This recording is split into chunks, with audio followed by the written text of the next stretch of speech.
The soldaderas were depicted in a variety of different ways throughout the revolution.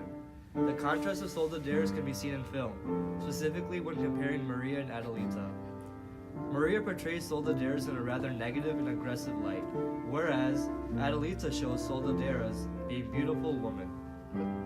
Soldaderas refer to the women who fought in the Mexican Revolution.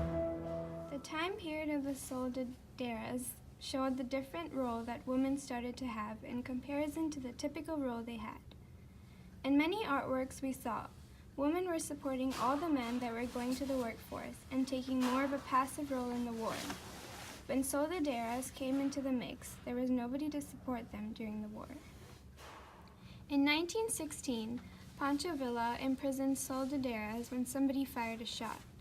He then burned 60 of those women after they didn't confess to firing. This shows the prejudice against soldaderas, as well as the persistence that these women had.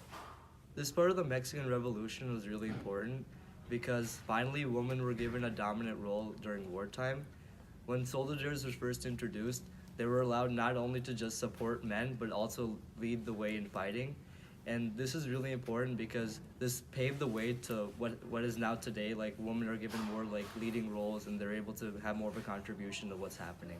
Yeah, and despite the leading role that they took on in the Mexican Revolution, they were still really scrutinized because they were depicted as something that was completely unnatural to women. So even though they were like kind of taking on this more like powerful role, they still received like a lot of prejudice for it.